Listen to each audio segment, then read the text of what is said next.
नमस्कार, आप सभी का स्वागत हमारी इस खास पेशकश में। मैं हूं मुकुल शर्मा। इस खास पेशकश की अगर बात की जाए, जी हां, स्वच्छ भारत से स्वस्थ भारत, मोदी सरकार का महत्वाकांक्षी राष्ट्रीय स्वच्छता कार्यक्रम, जिसके तहत 2014 में स्वच्छ भारत मिशन को शुरू किया गया, जो कि विश्व के सबसे बड़े राष्ट्रीय व्यवहार परिवर्तन स्वच्छता कार्यक्रमों में से एक है।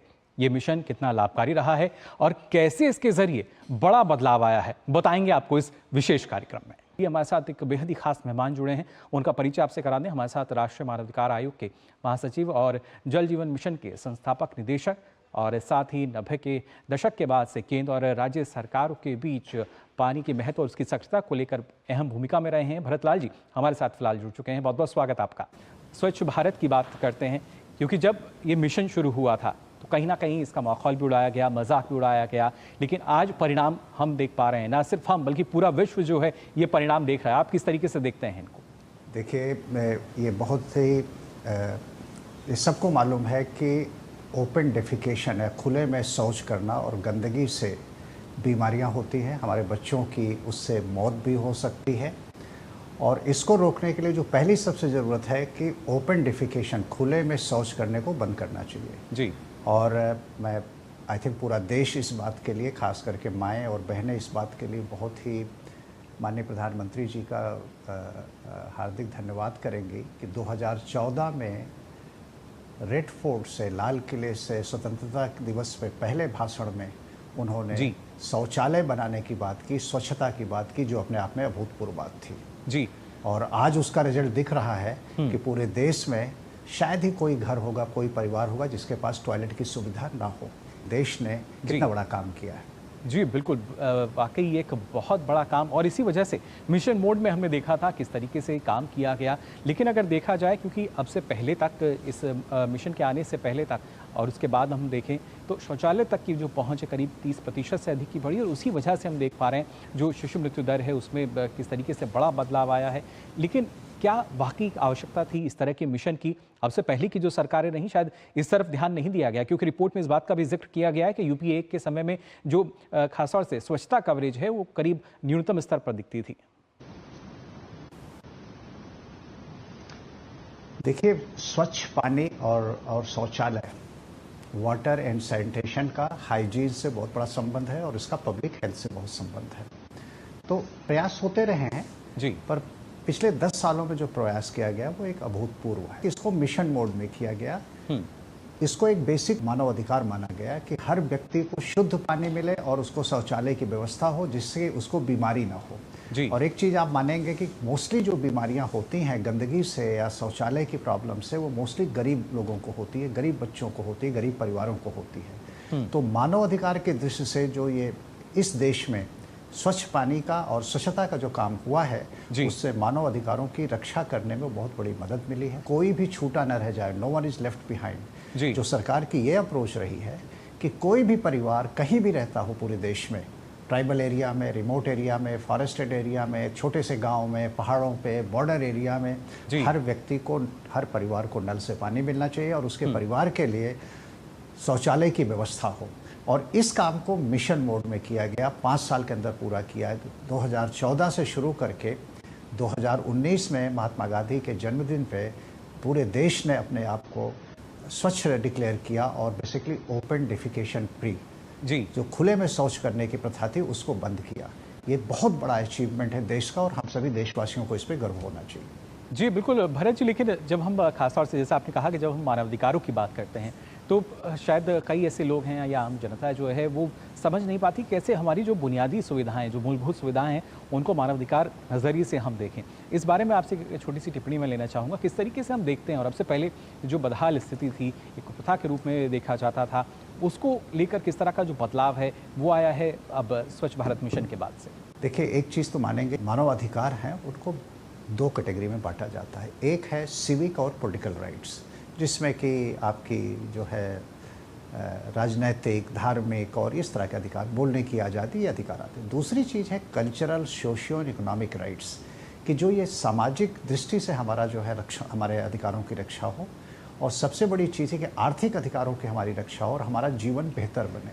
तो सरकार का जो ये कदम रहा है कि पहली बात है कि सभी आदमी को घर मिलना चाहिए जी, पानी मिलना चाहिए, शौचालय की व्यवस्था होनी चाहिए, इलेक्ट्रिसिटी होनी चाहिए, कुकिंग गैस होनी चाहिए, बैंक अकाउंट होना चाहिए, किसी को धक्का नहीं खाना पड़े, कि उस आदमी की डिग्निटी, किसी के सामने भीख नहीं मांगना पड़े। सरकार यहाँ आगे जा रही है, अपने आप गांव में जा रही है, पब्लिक के पास जा रही है और उससे पूछ पूछ करके किसके पास घर नहीं है, किसके पास नल की व्यवस्था नहीं, किसी के पास शौचालय नहीं है। So no one is left out. 100% saturation की जो ये अप्रोच है, इसकी वजह से लोगों को अपना एक इज्जत मिल रही है। बेसिक जो मानवीय अधिकार है कि उनको ये सारी मूलभूत सुविधाएं उपलब्ध हो रही हैं। और जो टॉयलेट की व्यवस्था करी, इसको एक आप सभी ने देखा होगा कि गांव में हमारी जो माएँ बहनें हैं वो रात में अंधेरे का इंतज़ार नहीं करेंगी, और करना भी नहीं चाहिए कि आज़ादी के 75 साल के बाद वो अंधेरे का इंतज़ार करेंगे कि उस समय शौचालय के लिए वो गांव से बाहर जाएंगी। तो घरों में इमेजिन करिए कि हमारी जो माएँ हैं जो 60 साल, 70 साल, 80 साल की हैं, उनको अगर घर से बाहर शौचालय के लिए जाना पड़ता है, चल करके कितनी दूर जाना पड़ता है, कैसे करेंगी?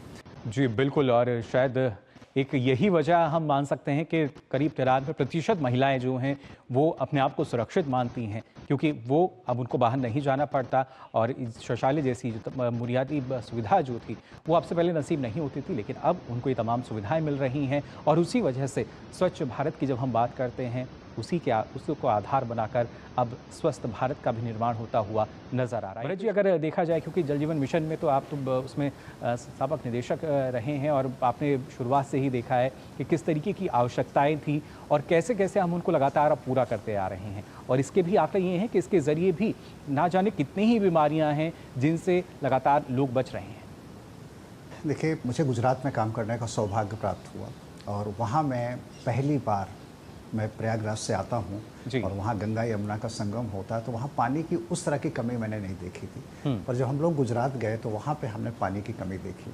और आपको याद होगा कि 1985 से 87 तक वहाँ पे भीषण अकाल था जी। उसके बाद 2002 में जब माननीय प्रधानमंत्री जी उस समय जो है राज्य के मुख्यमंत्री बने, तो मुझे पानी के विभाग में काम करने का मौका मिला। और उस समय हम जो है 5 से 6 हज़ार रोड टैंकर चलाते थे जी, और लोगों को टैंकर से पानी देते थे। और तो और कुछ जिलों में ट्रेन चला करके, डेली 2 ट्रेन चला करके पानी दी जाया करती थी जी। साल के 8 से 10 महीने पूरा एडमिनिस्ट्रेशन इस प्रॉब्लम को सॉल्व करने में लगा रहता था कि लोगों को पानी मिल जाए पीने के लिए। कैन यू इमेजिन कि पूरा स्टेट गवर्नमेंट, पूरा एडमिनिस्ट्रेशन, पूरा डिस्ट्रिक्ट इसमें लगा हुआ है।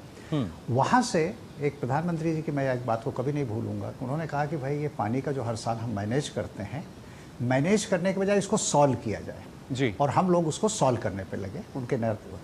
गुजरात का आपने देखा होगा कि जहाँ पे हर साल ये न्यूज़ बनती थी, कितने टैंकर चलते हैं, इतनी ट्रेन चलती है पानी की, आज आपको पानी की कोई ये न्यूज़ नहीं मिलती कि वहाँ सूखा पड़ा है या पानी नहीं है जी। इसी चीज़ को आगे बढ़ते हुए अगर आपने ये भी देखा होगा कि जब वहाँ उपलब्ध कराया गया तो पिछले 20 सालों में गुजरात राज्य में आर्थिक विकास डबल डिजिट में है जी। पूरे देश में 6, 7, 8% की ग्रोथ हुई होगी, पर गुजरात में 10% से ज़्यादा की ग्रोथ हुई। उसका एक कारण था कि वहाँ पे पानी की उपलब्धता, क्योंकि पानी के साथ साथ जो स्वच्छता है उस पर भी सरकार ने ध्यान दिया। और जब हम स्वच्छ पेयजल की बात कर रहे हैं, इसके लिए गुजरात की बात की जाए या देश के और भी जो तमाम राज्य हैं, उसमें प्रयास यही किया गया कि जो मीलों दूर अगर कोई गांव भी बसा है, अगर वहाँ भी आखिरी पंक्ति तक अगर कोई परिवार रह रहा है, तो उसको भी अब ना सिर्फ पानी मिले बल्कि नल के जरिए पानी मिल पाए। राष्ट्रीय स्तर पे इसी परिकल्पना को जो गुजरात में काम किया गया था, उसी चीज़ को देश में, पूरे देश में लाया गया कि हमारी माँओं बहनों को अपने घर से निकल करके अपनी बेटियों के साथ पानी भरने के लिए नहीं जाना पड़े। सबसे बड़ा काम यह किया गया कि उनके घर में नल से पानी मिलेगा, जैसे कि अर्बन एरिया में, शहरों में हम सबको अपने घर में पानी मिलता है। ये परिकल्पना माननीय प्रधानमंत्री जी ने 2019 में लाल किले से घोषित किया कि हम अगले 5 सालों में हर घरों में नल से जल उपलब्ध कराएंगे। और आज मुझे बड़ी खुशी है और मुझे मौका दिया गया है कि भाई मैं इस कार्यक्रम को शुरू कराऊं और इसका कार्यदायित्व संभालूं। और इसका नतीजा आज ये देखेंगे आप कि उस दृढ़ता का, जो सरकार ने वो दृढ़ता दिखाई, फंड उपलब्ध कराए, राज्य सरकारों के साथ कोऑर्डिनेशन किया, सभी संस्थाओं के साथ किया, कि जो उस समय सिर्फ जो है 16% घरों में नल से जल की व्यवस्था थी, आज वो 78% से ज़्यादा घरों में, 15 करोड़ 20 लाख घरों में। और इसको इस तरह से देखिए आप कि करीब करीब 80 करोड़ लोगों को उनके घर में नल से पानी मिल रहा है। जी। ये एक बहुत बड़ा काम है। और जब मैं विश्व स्तर पे राष्ट्रीय मानवाधिकार आयोग की तरफ से जाता हूँ और जब लोग ये नल से जल की और स्वच्छता की बात को सुनते हैं तो उनको विश्वास नहीं होता है जी। कि कोई भी सरकार इतने बड़े पैमाने पे कि भाई 5-6 साल में करीब करीब 11 करोड़ टॉयलेट कंस्ट्रक्ट कर सकती है, करीब करीब जो है 15 करोड़ 20 लाख घरों में नल से जल उपलब्ध करा सकती है, इसको कोई विश्वास नहीं कर। ये एक जाहिर तौर पर एक बड़ी उपलब्धि है और बड़ी उपलब्धि इस नए भारत की जो लगातार आगे बढ़ रहा है। भरत जी, अगर खासतौर से जब हम जन भागीदारी की बात करते हैं, स्वच्छता के नज़रिए से हम बात करें, स्वस्थ पेयजल के लिए अगर बात की जाए, क्योंकि सरकार की नीतियां तो रही ही, उसके साथ साथ जिस तरीके से एक सहयोग मिला है जन भागीदारी के रूप में मिशन मोड में जो काम हुआ है, उसको आप कैसे देखते हैं? देखिए, जन भागीदारी या लोगों को जुड़ाना जो है वो हमारे जो नेता होते हैं, पॉलिटिकल लीडर्स होते हैं, उनका काम है। और माननीय प्रधानमंत्री जी ने इसका नेतृत्व किया। वो अपने हर भाषण में, पब्लिक में, हर जगह पे स्वच्छ पानी की, स्वच्छता की बात करते हैं। दूसरी चीज़ है कि जो स्कीम बनाई गई उसके अंदर ये प्रोविज़न किया गया कि हर गांव में एक पानी समिति होगी जिसको 10 से 15 मेंबर की होगी और उसमें 50% से ज़्यादा महिलाएं होंगी जी। और 25% जो है कमज़ोर वर्ग के लोग होंगे।